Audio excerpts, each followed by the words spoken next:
So tara guys, tuloy natin yung pagkuha ng kamuting kahoy o balanghoy.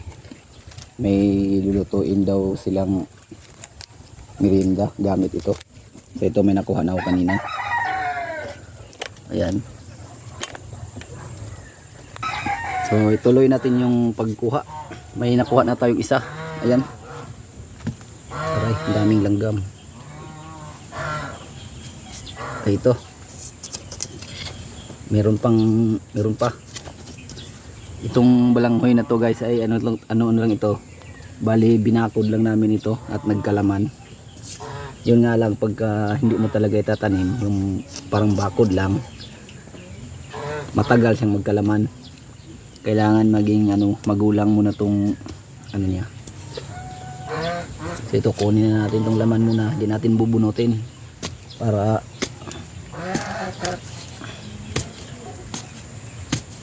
para may baharang pa tayo dyan, para may bakod muna habang wala pang kapalit.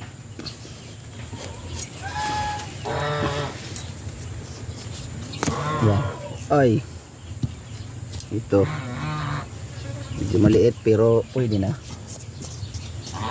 Tingnan natin kung meron pa. Daming langgam. Balik natin yung lupa. Kabila, baka meron pa kabila. Ito yung pinabitak, baka meron to.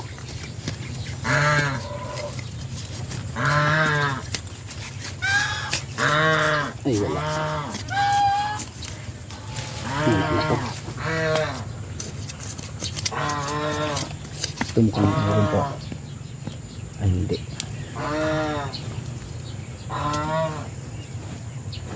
So yun lang, dalawa lang ang laman ng bakod at balanghoy. So ngayon lipat tayo dito sa isang puno. Ay ito. Ay ito pala. Bali pinambakod lang din namin ito. Ayan, halata naman. Ayan, nagsagasanga.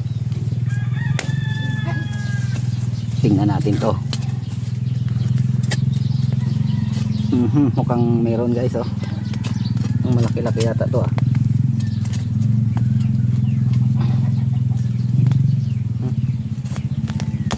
Yun. Ito. Yan oh. Oh, ang laki nito.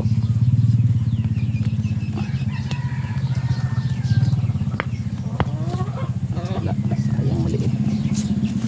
Ito ang malaki yung kabila.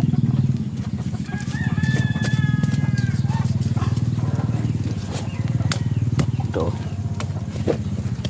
Tingnan, putulin natin sa pinakapuno. Ang laki nito ah. Tingnan natin. Putol na tong,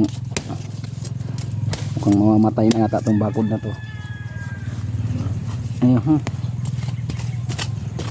Mukhang mahaba pa.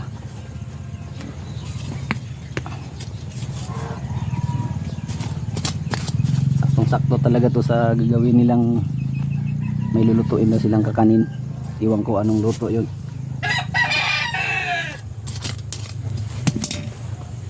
Doon sa bayan, dalhin ko ito sa bayan mamaya. Ayun oh.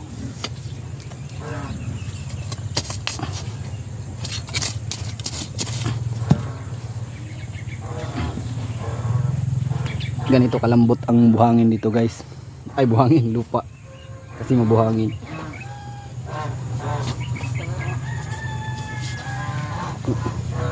Yun.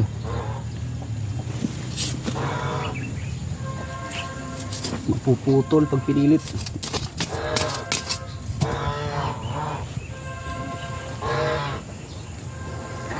Tingnan natin. Ayan guys oh. Ganito ang lupa dito. Parang buhangin talaga kung tutuusin. Yan, abot ko na yung parang sa ilalim. Buhangin na may halong graba na.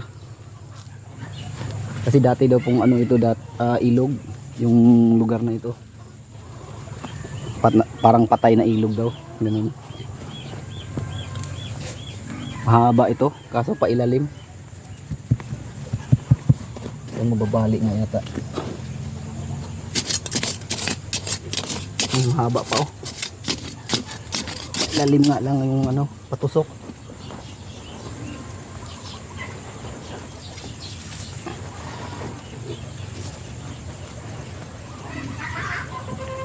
Sayang oh, hindi lumaki. Inabot ng itak.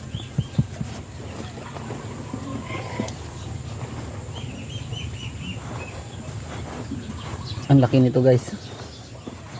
Ang laki nito. Ito ay mga bakod lang namin. Tinusok lang talaga namin to mga tig kalahating metro. Ang taas. Baliin na lang kaya natin to. Nabali na nga. Ang laki guys oh. Grabe ang laki. Sasabihin mo yung mga bilang ata 3 kilo to. May natira. Wala. Talagang hindi na mabunot. Ano ba ba ito? Kasi niya yata.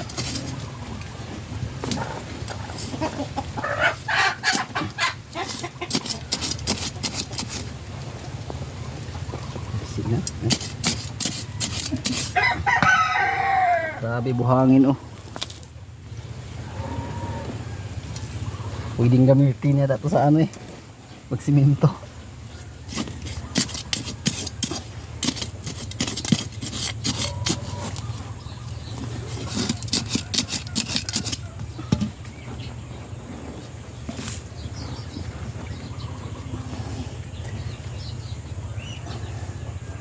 Grabe ang ano, sobrang lalim ng dulo. Ang lalim pa oh, tigas pa eh.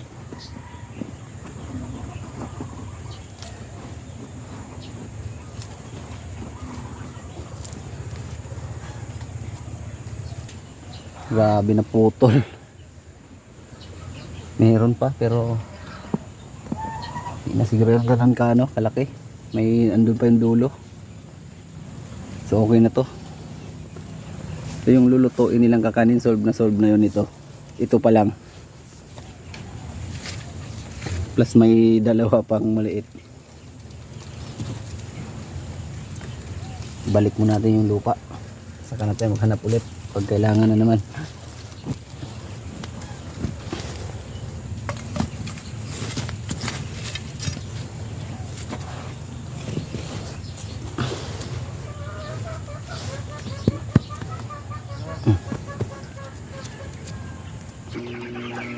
Yan, timbangin natin kung ilang kilo to. Sos, 4.3 kilos. Oh. Grabing laki. So ito na guys yung ano nakuha natin oh. Ito yung 4.3 kilos. 4 na kilo at 3 guhit. Yan. Mayroon pa siyang kasamahan. I-vlog ko na lang ulit mamaya kung anong luto ang gagawin nila nito. Pero ang alam ko ay kakanin. Gawin nilang kakanin daw ito. So uwi muna tayo sa bayan para mai proseso na to.